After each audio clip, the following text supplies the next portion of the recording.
Welcome, welcome. All right, so this is my first live right on YouTube, and welcome everybody to this little chit chat on goal setting and ADHD.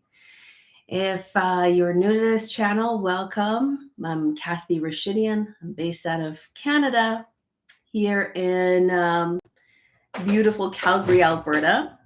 And today I'm going to share with you a few things that I thought were important as a follow-up to my video on goal setting that I recently published. And please excuse the noise in the background. Talk about timing. I was printing something and I didn't think it would I thought it would be done by now, but it was just doing its last minute wrap up. So in this little mini conversation, I want to go over a few questions that may have come up for you as you're thinking about ADHD and goal setting, and why the heck is it important for us to talk about it? Why do we want to pay attention to it, and what's going on? So if you haven't watched the episode that I'm talking about on my YouTube channel, I'm just going to share the link here when you get a chance. Don't leave now, because I want you to stick around to some of the Q&A that we're going to have on it. But in the video that I just put in the chat is where I give you a little mini class on goal setting. However, for today, for right now, I want to cover a few different pieces around why goal setting is important for those with ADHD and some of the questions that I've been getting. So when it comes to goal setting, there's this conversation around, isn't goal setting just a thing that people do, and why is it important? Well, some people do it, some people love it. Some people will start it at the beginning of the year and they decide this is the thing that kind of launches them into the year.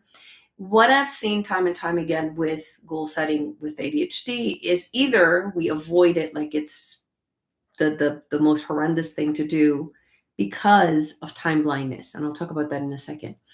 And some of us love it. We plan it, we detail it out, but then we never go back and execute to the goals that we set to start with at the beginning of the year. So the reason there's a few reasons that happens that I'll cover hopefully today. When it comes to, isn't this just another exercise? I would say no. For those of us with ADHD, if we do not have a roadmap of where we're going, why are we getting there, and what's going to be along the way, what happens is we start getting derailed into shiny new objects come in, impulsivity comes in. We may go too fast, we may go too slow, we may just sit in the contemplation of the story or how am I going to get there, that we don't even take action. So inaction may happen for us. So it's really important that we do goal setting in a way that makes sense for a divergent mind, for that ADHD brain wiring. So it's not just a good thing to do. It's actually every once in a while, it's good to review because we need to give a roadmap to our brain. In the absence of a roadmap to the brain, ADHD brain can sit in rumination, catastrophization. Where the hell am I going? Why am I even there? So it can go all over the place. So it gives us a little bit of a framework to follow so that we're not all over the place. And it also helps with decision making, as I've mentioned in the video as well. So why is goal setting harder for those with ADHD? Enter time blindness. This is another question that I get. Why is it a hard thing for me to do? I know the benefits of it. I know why I need to do it, but why is it hard? And I think the question, and actually literally a few hours ago, I had somebody ask me what my plan was for my business 5 years down the road. And that question, where is your career going to be 2 years down the road, 3 years down the road? I think it's such a mean question to ask somebody with ADHD because of time blindness. Because for some of us, seeing even 6 months down the road, 2 months down the road, is we're not able to see it. We're right now in the right now. It's the common phrase that I hear in our community is now or not now. So if it's not close enough, our brain can't even fathom what could be happening a year from now. And it really does put us in the stress.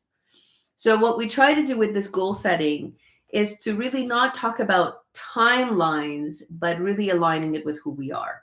I know it can get a little philosophical and a little too much woo at times, but I truly think when it comes to where am I going, what fuels us is that internal motivation, in that internal drive to be aligned to our strengths, to our values first before we want to get to wherever it is that we're going. So again, with ADHD and goal setting, time blindness could really get in the way of us being able to do a good job of it, to be able to plan it.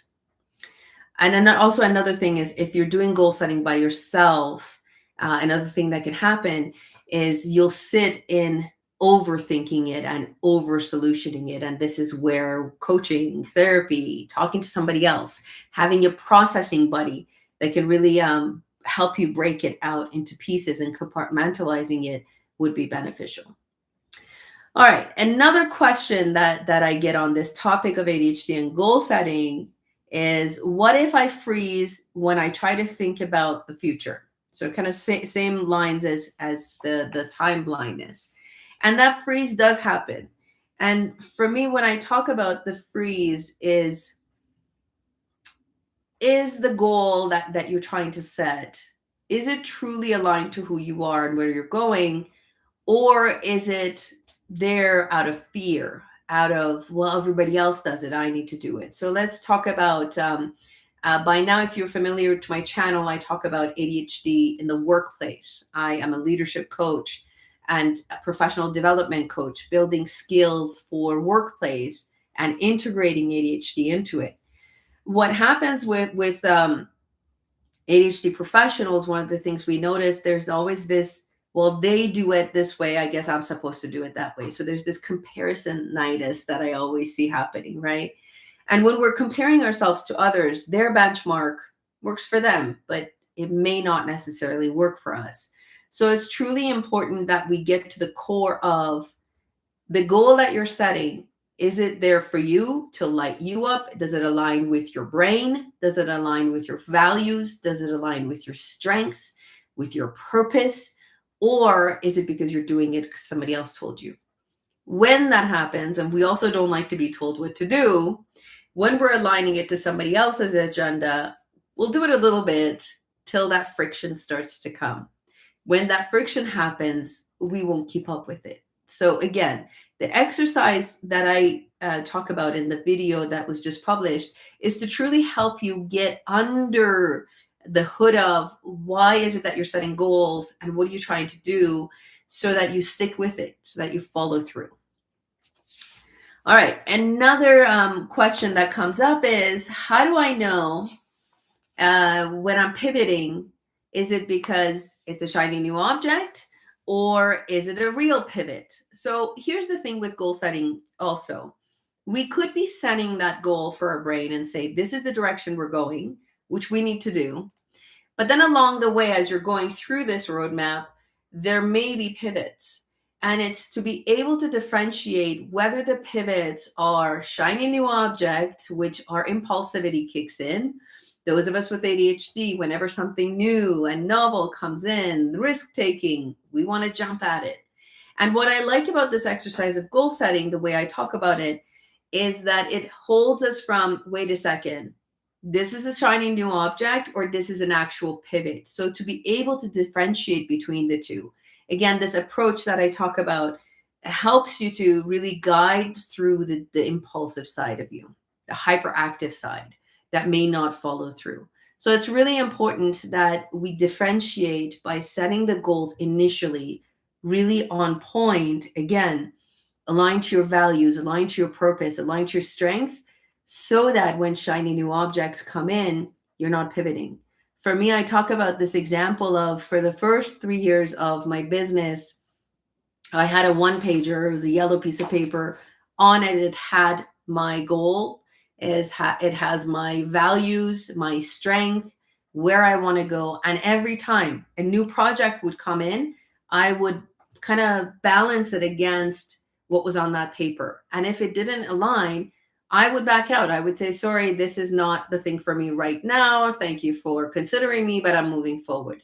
So you see, it also helps to continue to set boundaries around how you want to say no and what you want to say yes to. So, some of the practical applications of the goal setting that I talk about in the video that was just dropped is how long should a purpose statement be? So, in the video, I talk about setting a purpose statement. And the answers I would say to this is long enough that it guides your decision. So a purpose statement should not be a paragraph long. It should not be something you put on a poster and put it up on a wall. It shouldn't wreck your brain to be like, oh my God, what did I say my purpose statement was? We don't want it to be anything like that. And it also should feel true to who you really are. So I'm going to give you an example here. I work a lot in tech. I work with a lot of folks that are in tech because my background is in tech. So I'll give you an example. Let's say you have a person who is a product management manager in a software company, and their vague purpose statement sounds something like this: drive innovation and deliver impact.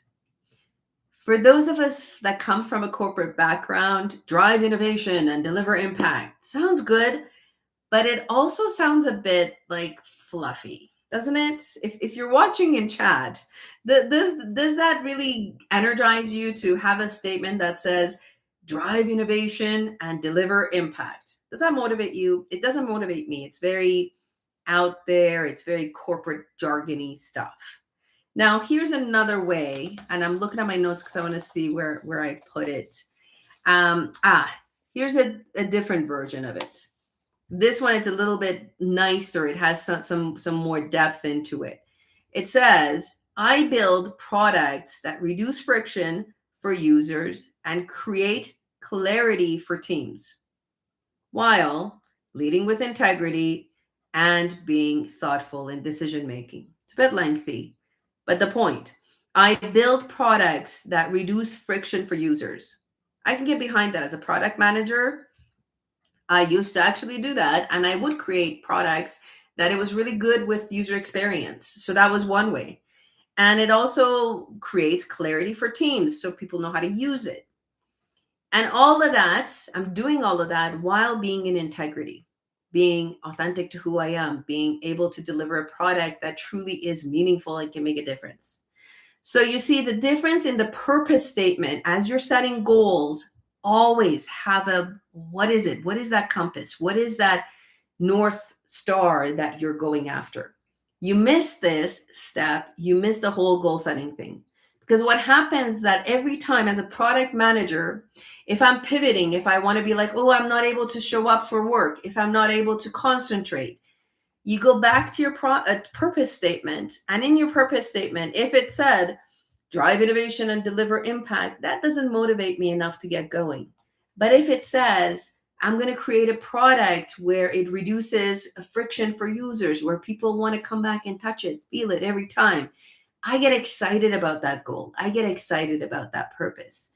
So the whole premise around purpose statement that we talk about in the exercise is to make sure that it lights you up. Right there, gets you activated, gets you going. And not to mention that the ADHD brain loves that. What if my purpose changes? Absolutely. So nothing is written ever in stone. So with my approach in coaching, I always say, don't ever chase the forever system, the forever approach, especially with an ADHD brain wiring. We want novelty. We want change. And as we're collecting data, there's new information that comes up for us that we want to adhere to. Give me 1 second. Now, if this was a live with a group of folks, I'd be like taking break. I'd be having a conversation with you. So it's my first live on YouTube by myself. So here we are. So what if my purpose changes? Absolutely, it'll change. It'll evolve. And we want to honor that. We want to be able to capture that and be with it and say, okay, you know what? I got some new data.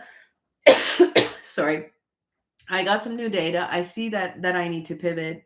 And what does that pivot look like? You're still using the same principles, but at the same time, permission to that as you delivered, as you work through your goals, you are seeing new information and you're able to pivot from that. So that pivot, super important, take it.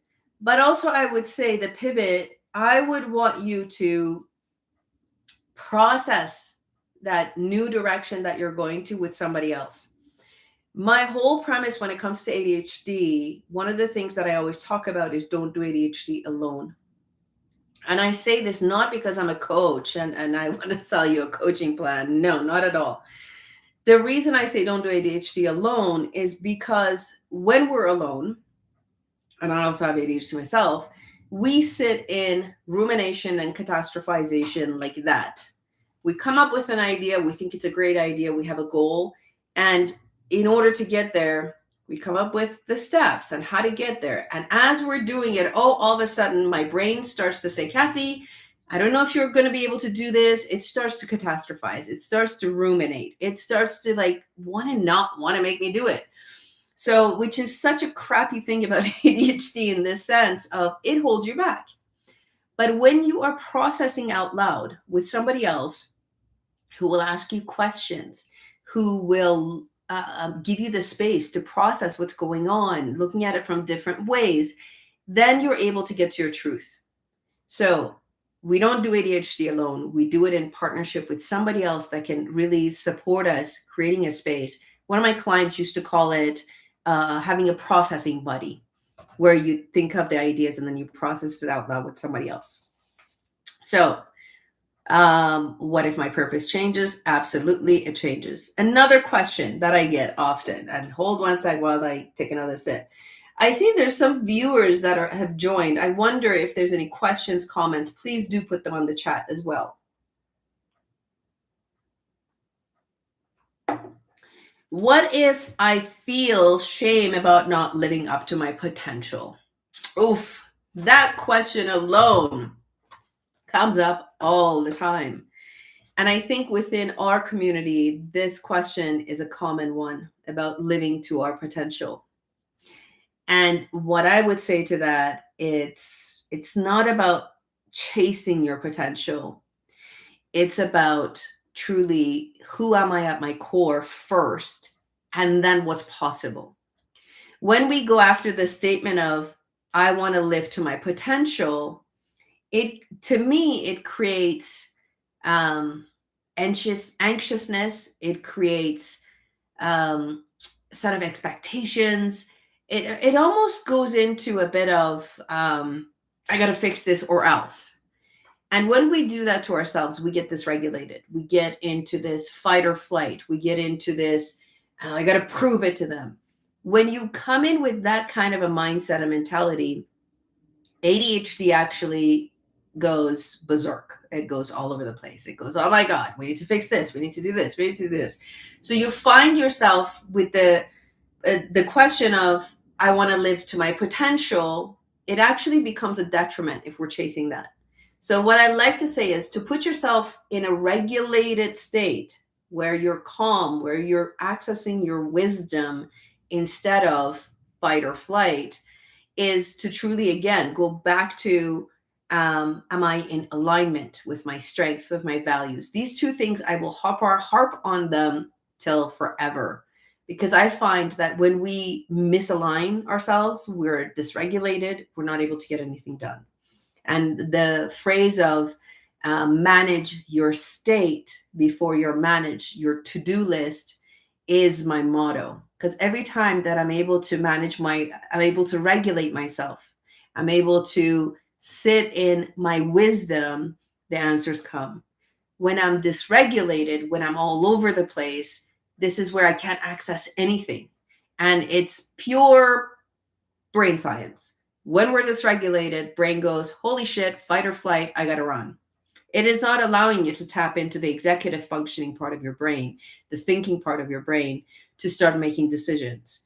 So does that make sense that when we're sitting in I gotta fix it mode, you're actually making it worse. You're not going to be able to get the answers. Versus, all is well, let me see what's possible.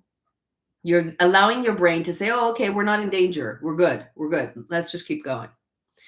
So that's my bit about living into potential. And actually, I'm going to do an extensive video on living into your potential and how I feel like that mission actually holds us back from truly being our true amazing self at work. Another question that I commonly get when it comes to goal setting is, what if my truth doesn't fit my current environment? Oof, that's a big one. What if my who I am doesn't fit into the current job that I have, into the current role that I have? And that happens often too. I want you to think about this. Our environment, the way in which we work, the people around us, the type of work that we do, all of that truly affects how ADHD shows up. And if that environment is something that doesn't support us, you start to feel the friction, and this is a no-brainer. So, for example, if I go to the office and I am sensitive to light, and actually in my office right now, there's not a whole lot of light. It's actually this side of my office is dark. And for me, if I go to an office that it's bright light, ceiling, window, all of that, I won't be able to sit still to concentrate to do my work. And so I need an environment that supports that. Now, when was the last time when you kind of checked in your surroundings, whether you work from home or in an office? Was it aligned? Was it supportive to the way you show up? Even your chair. Think about that. Is your chair the right kind of chair? And always, I get one person in the group setting that I do that says, oh man, my chair is the worst. I need to change it, but I haven't had the chance to do so.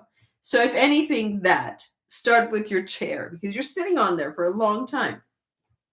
So the idea is, if the environment is not right. The other thing that I notice that happens is we can be pretty resilient. When it comes to doing things the hard way, we will show up for it. We will do the work. We will grind to the point that resiliency can become toxic. And again, another topic at a later time. But that toxicity of resilience, who knew that resilience, we can overdo it, and we can, is to really pay attention to that too. Is, am I really pushing through and it's time to leave? Or am I pushing through, but I also need to reevaluate? Maybe there's certain new skills that I need to polish up. Maybe there's different boundaries that I need to set. All of that. Be with that, to notice what is actually going on, that you're not able to achieve your goals. And also, if the environment is not the right environment for you, what's your exit strategy looking like? When was the last time you sat down and said, it is time to part? And here's the reasonable ways I'm going to part. Because believe me, I have exited companies out of impulse, where today I look back and I'm like, shoot, that was not the right way to exit. So we want to tame that saboteur, that I'm going to burn it all because I've had enough. So I don't want you to do that. I want you to really sit with, what's the strategic exit plan look like, and how can I move towards that? But also, at the same time that you're exiting, what are the new skills that you need to build? What are some old habits that you want to park?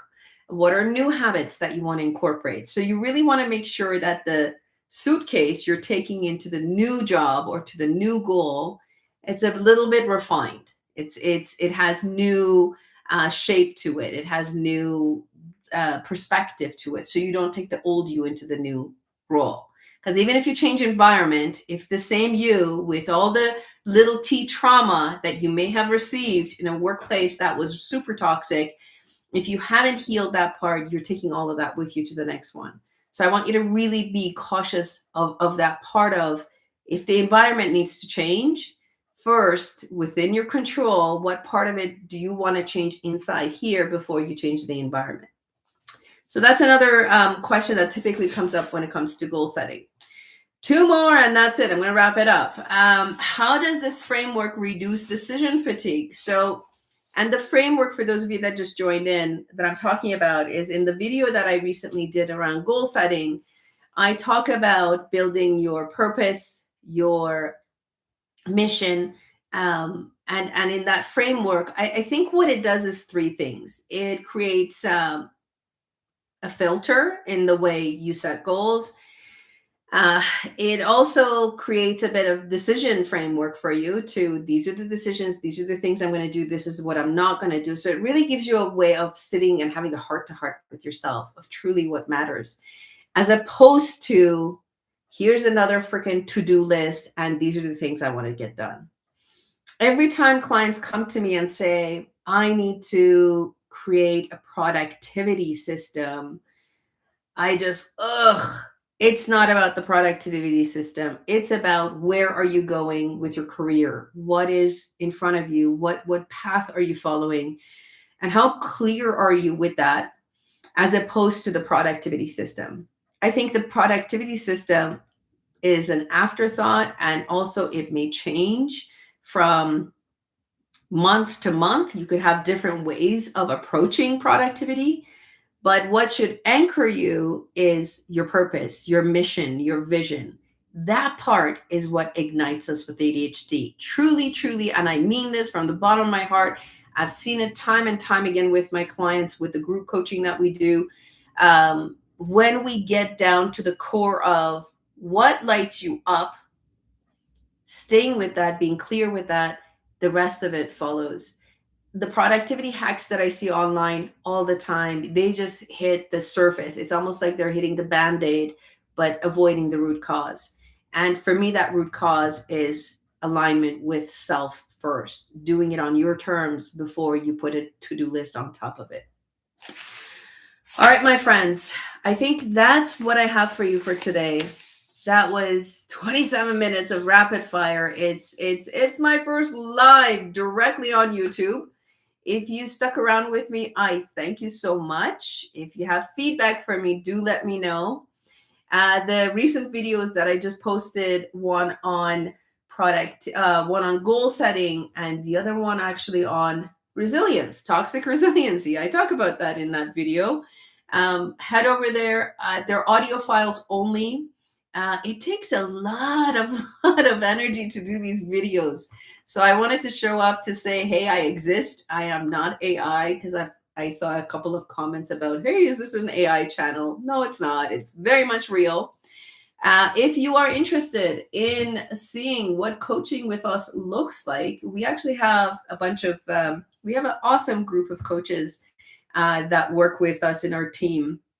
But before we take you on as a client, before we work with you, we want to make sure that coaching is a thing that would work for you. Not everybody should get a coach.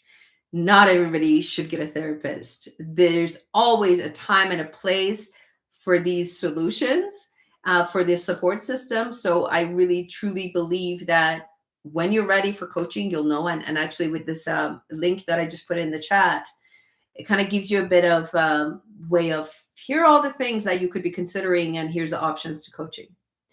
So other than that, for those of you that stuck around, I see a few heads that are here with me. I thank you so much for being here. And if there's no questions, until next time, keep on shining and leading with integrity. See you later.